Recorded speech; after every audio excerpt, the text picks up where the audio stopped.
Well, now to give us insight into what's been dubbed Australia's generational election is Chris Salisbury. He's with the School of Political Science and International Studies at the University of Queensland, and he joins us from Brisbane. Thank you for getting up early in the morning for us. We really appreciate it. I've got a lot to get through, so please keep your answers fairly short if you'd like. First up, the polls have been telling us for 2 years that Labor would win this one, and they didn't. What do you think happened? Well, I think ultimately, John, people have voted in their economic self-interest. The government ran a strong campaign pointing out the likely impacts of the Labor opposition's economic agenda and changes to tax rules and superannuation rules. And I think people were concerned about the impacts on their hip pockets. So you really think it was Morrison's economic message that in the end won out over Shorten's mostly environmental one, is that right? Yes, I mean, you're right to bring up both the economic and environmental issues. They both played a major role in the election campaign, but by and large it was an economic agenda that dominated throughout the campaign.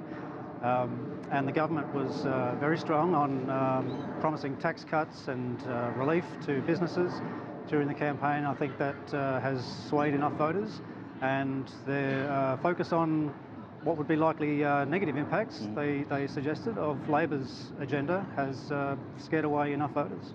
Chris, how much do you think this is on the shoulders of Scott Morrison? Because he had cabinet members who were considered to be too toxic to appear on television.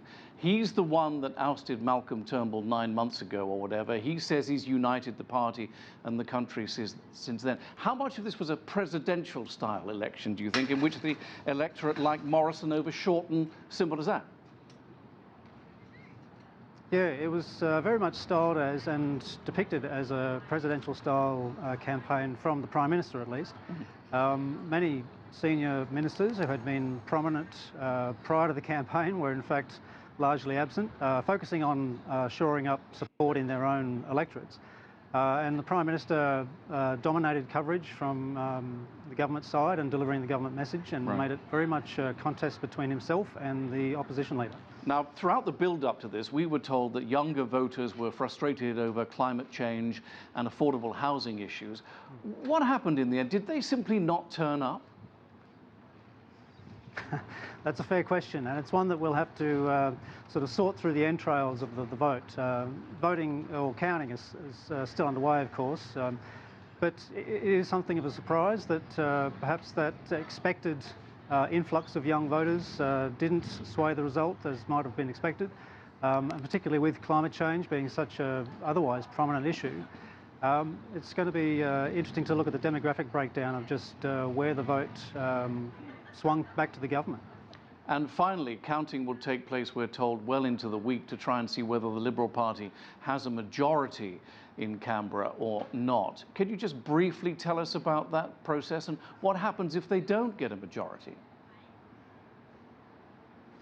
Well, there's several million, in fact, votes that arrived either by the post or that were lodged before the election. Pre-poll voting hit record highs, and those votes have to be sifted through carefully, and in some cases where results are close, they'll have to be recounted.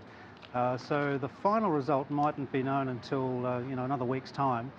And yes, it is perhaps likely that the government will fall just short of a majority. They'll need to negotiate with what's likely half a dozen or so crossbench members, but some of them are more economically inclined to agree with the government's agenda, so it's expected that they'll be able to form a working partnership. Okay, that's great. We got through everything we wanted to. Thanks very much, Chris. I know it's very early on Sunday morning there in your beautiful city, but thanks very much. We appreciate it. Thank you.